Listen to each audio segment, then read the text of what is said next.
Shalom sahabat muda, kembali lagi di Renungan Online Sahabat Muda GKJ Wonogiri. Meski masih dalam suasana pandemi, saya harap teman-teman masih tetap bersemangat ya untuk mendengar dan merenungkan firman Tuhan. Dan juga jangan lupa untuk bersyukur atas kesehatan dan berkat-berkat yang telah Tuhan berikan kepada kita. Kesempatan kali ini bersama dengan saya Novia dengan topik Renungan Online, apa peranku dalam keluarga? Renungan kita nanti akan dilandasi oleh firman Tuhan yang terambil dari Efesus 6 ayat 1-4. Sahabat muda yang terkasih, mungkin masih ada yang bingung atau bertanya-tanya tentang apa sih peranku dalam keluarga. Nah, sebelum kita baca dan renungkan firman Tuhan, mari kita mendengarkan sharing dari Saudari Esra dan Saudari Kania. Waktu dipersilahkan.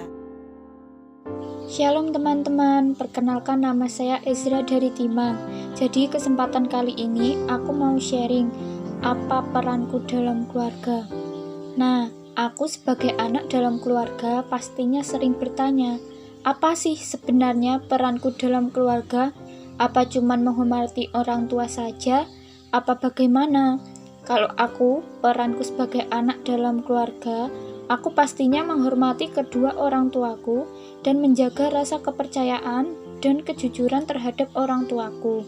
Misalnya, kalau aku mau main atau pergi dari rumah, aku pasti selalu bilang sama kedua orang tuaku, mau main kemana, tujuannya kemana, mau ngapain.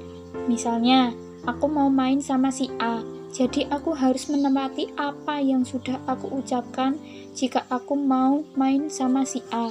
Aku pastinya juga mau main sama si A, bukan malah main sama si B atau bahkan sama si C.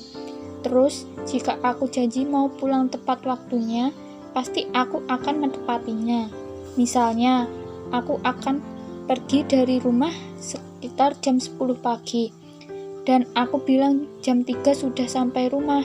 Aku harus menepati apa yang sudah aku janjikan dan ucapkan kepada orang tuaku. Terus, aku juga mau bertanya, kalau misalnya ada orang tua yang menyuruh anaknya melakukan sesuatu yang tidak sesuai firman Tuhan. Misalnya, ada orang tua atau pimpinan yang nyuruh berbohong begini. Nanti kalau ada yang nyari bapak atau ibu, bilang gak ada ya. Padahal sebenarnya ada. Nah, gitu gimana menyikapinya? Apakah saya harus nurut berbohong atau bagaimana? Padahal bohong itu kan berdosa. Itu tadi sharingku. Terima kasih. Shalom teman-teman. Perkenalkan, aku Kania. Bagaimana kabarnya hari ini? Semoga semuanya sehat-sehat ya. Pada kesempatan ini saya mau sharing dan bertanya seputar apa peranku dalam keluarga.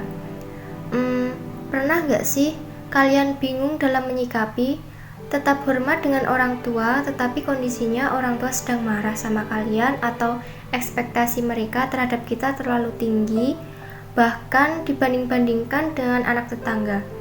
Kalau aku sih jujur ya teman-teman, orang tuaku bukan tipe orang tua yang suka banding-bandingin anaknya sendiri dengan anak tetangga. Apapun pencapaianku selama ini, entah itu gagal atau berhasil, mereka tetap memberiku dorongan, semangat, dan motivasi. Dan saat orang tuaku sedang marah, aku akan tetap menghormati mereka, walaupun di hati kecil agak sedikit mengganjal di hati. Namun, aku tetap menghormati mereka, karena sebagai anak, salah satu kewajiban yang harus dilakukan adalah menghormati orang tua. Oh iya, sebenarnya peran kita dalam keluarga itu apa sih? Seperti yang tertulis dalam Alkitab, peran anak dalam keluarga Kristen yaitu dalam Efesus 6 ayat 1-3. Apa yang ditulis oleh Rasul Paulus, juga yang ditulis oleh Musa dalam Keluaran 20 ayat 12. Hormatilah ayahmu dan ibumu, supaya lanjut umurmu di tanah yang diberikan Tuhan Allahmu kepadamu. Menurut saya, peran anak dalam keluarga tidak hanya menghormati orang tua ya teman-teman, tetapi ada peran lainnya. Contohnya, anak menjadi generasi penerus bagi keluarga yang bersangkutan, mentaati perintah orang tua, menjaga nama baik keluarga. Kemudian saya mau bertanya, mungkin juga untuk mewakili pergumulan teman-teman yang lain.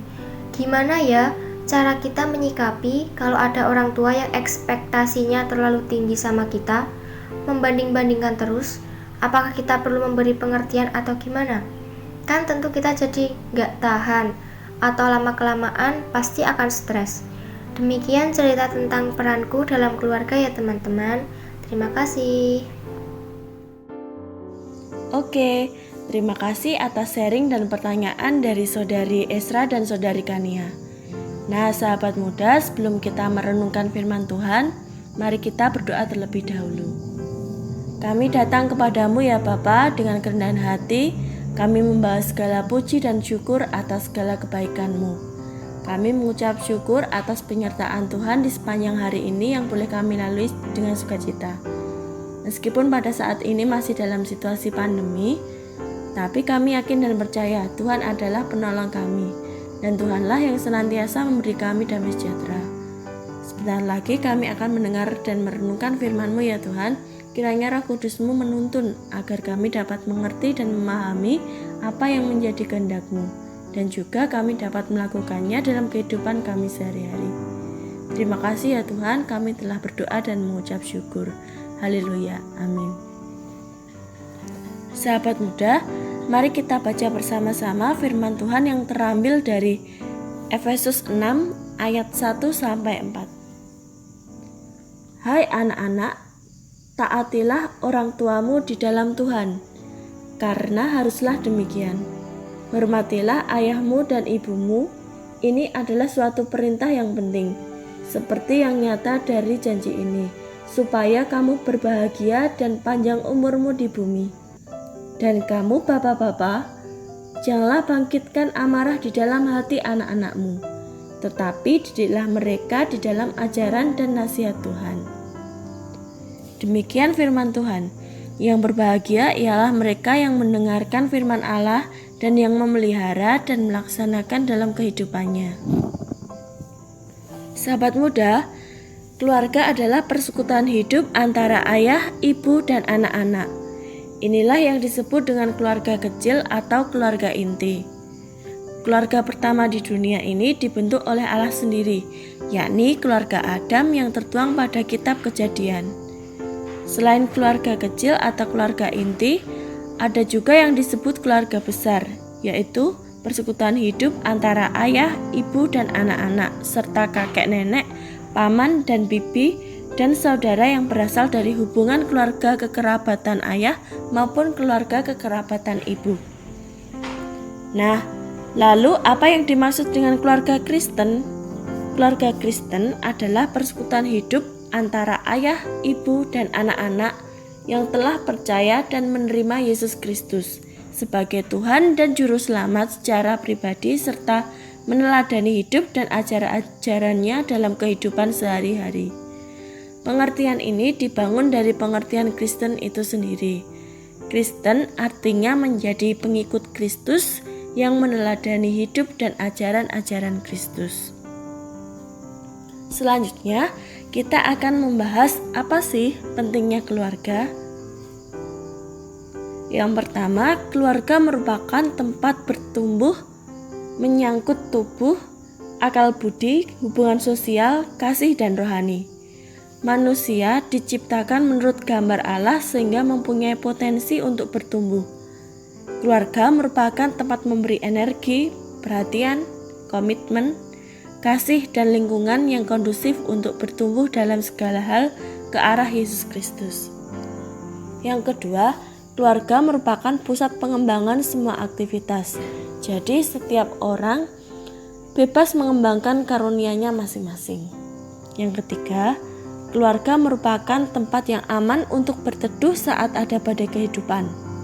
Barangkali orang lain sering tidak memahami kesulitan hidup yang kita rasakan. Tetapi di dalam keluarga, kita mendapat perhatian dan perlindungan. Yang keempat, keluarga merupakan tempat untuk pembelajaran. Tentu saja, belajar dalam kebaikan.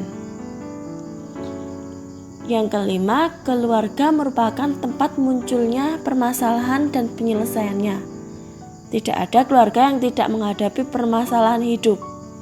Seringkali permasalahan muncul secara tidak terduga.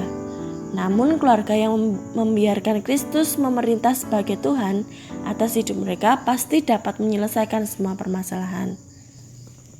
Sahabat muda yang terkasih, setelah kita memahami arti dari keluarga Kristen dan juga pentingnya keluarga, tentu saja setiap orang mempunyai peranannya masing-masing dalam keluarga. Dalam bacaan firman Tuhan yang telah kita baca pada Efesus 6 ayat 1-3 adalah suatu keharusan bagi anak untuk menghormati kedua orang tuanya. Mengapa demikian? Karena orang tua bertindak sebagai wakil Tuhan untuk anak-anaknya dalam hal mengasihi, memelihara, mengasuh, dan memperhatikan. Itulah sebabnya firman Tuhan memerintah agar anak-anak memiliki rasa hormat dan takut kepada orang tuanya, seperti umat takut kepada Tuhan. Jika anak-anak tunduk dan taat kepada orang tua, Alkitab menegaskan bahwa ada janji umur panjang dan berkat-berkat lain bagi mereka. Kemudian pada Efesus 6 ayat yang keempat berisi tentang peran orang tua, terkhusus ayah sebagai kepala keluarga, untuk mendidik anak di dalam ajaran dan nasihat Tuhan. Dan supaya keluarga bertumbuh sesuai dengan kehendak Tuhan, maka seorang ibu harus mempunyai peran untuk memberi dukungan kepada ayah dan anak-anaknya agar tetap terciptanya keharmonisan dalam rumah tangga sesuai firman Tuhan. Dengan demikian, terciptalah keluarga Kristen yang menjadi berkat bagi semua orang yang menyaksikan. Sahabat muda, menanggapi pertanyaan dari saudari Esra, jikalau saya simpulkan pertanyaannya adalah bagaimana kita menyikapi apabila yang menyuruh berbohong itu adalah orang tua kita sendiri.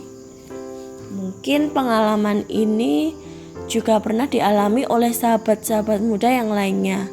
Nah, bagaimana kita menyikapinya? Mari kita buka petunjuk melalui bacaan Alkitab yang terambil dari Matius 5 ayat yang ke-37. Jika ya, hendaklah kamu katakan ya. Jika tidak, hendaklah kamu katakan tidak. Apa yang lebih daripada itu berasal dari si jahat. Demikian firman Tuhan. Dalam ayat tersebut, cukup mudah kita pahami bahwa Tuhan Yesus menginginkan kita untuk berkata yang sebenarnya, atau kita harus berkata jujur. Kemudian pada Efesus 4 ayat yang ke-25, karena itu, buanglah dusta dan berkatalah benar seorang kepada yang lain, karena kita adalah sesama anggota. Pada kedua ayat tersebut, berisi perintah Tuhan mengenai kejujuran yang harus kita lakukan sebagai anak-anak Kristus. Sedangkan salah satu peran orang tua adalah mendidik anak-anaknya. Dan cara mendidik anak menurut iman Kristen yang paling baik yaitu dengan penuh kejujuran. Orang tua tidak boleh membohongi anak dengan akibat yang akan diterima.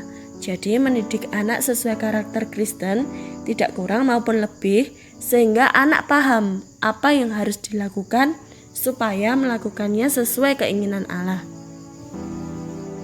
Dan apabila sahabat muda masih mengalami suatu kebingungan dalam bagaimana menyikapi hal apa yang harus sebaiknya kita perlu perbuat untuk orang lain, maka ingatlah satu petunjuk perintah Allah yang terdapat pada Injil Lukas 6 ayat 31 yang demikian firman Tuhan. Dan sebagaimana kamu kehendaki supaya orang berbuat kepadamu, perbuatlah demikian kepada mereka. Jadi, suatu contoh apabila kamu tidak ingin dibohongi atau kamu ingin orang lain berkata jujur kepadamu, maka kamu juga harus berkata jujur kepada mereka. Yang kedua, menanggapi pertanyaan dari saudari Kania, yaitu bagaimana cara kita menyikapi kalau Ada orang tua yang ekspektasinya terlalu tinggi, suka membanding-bandingkan, yang kemudian membuat seorang anak menjadi stres.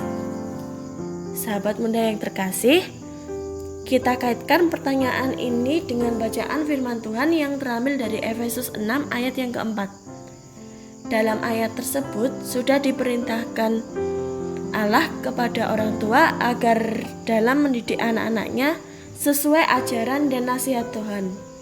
Dan jangan sampai membangkitkan amarah seorang anak. Pentingnya konsistensi, yaitu aturannya dianggap benar, harus terus-menerus dinyatakan dan diterapkan orang tua. Penetapan aturan yang harus diikuti anak semestinya mempertimbangkan keadaan dan kebutuhan anak. Perlu dipahami bahwa cara anak menanggapi aturan berbeda-beda sesuai tingkat usia dan tahapan perkembangan mereka. Nah, perlu kita ketahui juga ada berbagai macam sifat dan karakter orang tua dalam mendidik anak-anaknya. Lalu, bagaimana dengan orang tua yang mempunyai ekspektasi terlalu tinggi? Sebaiknya kita sebagai anak-anak Tuhan yang taat dan hormat pada orang tua harus menanggapinya secara positif. Maksudnya, ekspektasi yang terlalu tinggi ini kita pikirkan bahwa ekspektasi tersebut adalah sebuah harapan yang besar dari orang tua terhadap anaknya, dan jadikan penyemangat atau motivasi dalam menjalani peran kita sebagai anak. Sahabat muda harus yakin bahwa ekspektasi itu akan mengubah kita untuk berubah menjadi semakin baik. Jangan sampai ekspektasi orang tua ini kita jadikan sebuah kendala atau hambatan, tetapi harus kita jadikan pemacu untuk sebuah pencapaian yang membanggakan bagi orang tua maupun orang lain. Katakan pada dirimu bahwa kamu bisa dan berusaha semaksimal mungkin. Jangan lupa sertai usahamu dengan berdoa. Demikian renungan online hari ini. Mari kita tutup dengan berdoa. Kami mengucap syukur ya Tuhan atas firman yang telah Engkau beri. Terlebih pada renungan online hari ini, Engkau telah ingatkan kami untuk taat dan hormat pada orang tua kami. Kiranya kami dapat berbuat sesuai dengan apa yang Tuhan Yesus kehendaki. Jangan biarkan firman-Mu berlalu begitu saja. Mampukan kami untuk selalu merenungkan dan melaksanakan firman Tuhan. Setiap hari apapun itu tantangannya. Biarkan firman-Mu menjadi penuntun jalan hidup kami. Dalam nama Tuhan Yesus kami telah berdoa. Amin. Nah, sahabat muda, sampai jumpa di kesempatan renungan online berikutnya. Salam sehat untuk kita semua. Tuhan Yesus memberkati.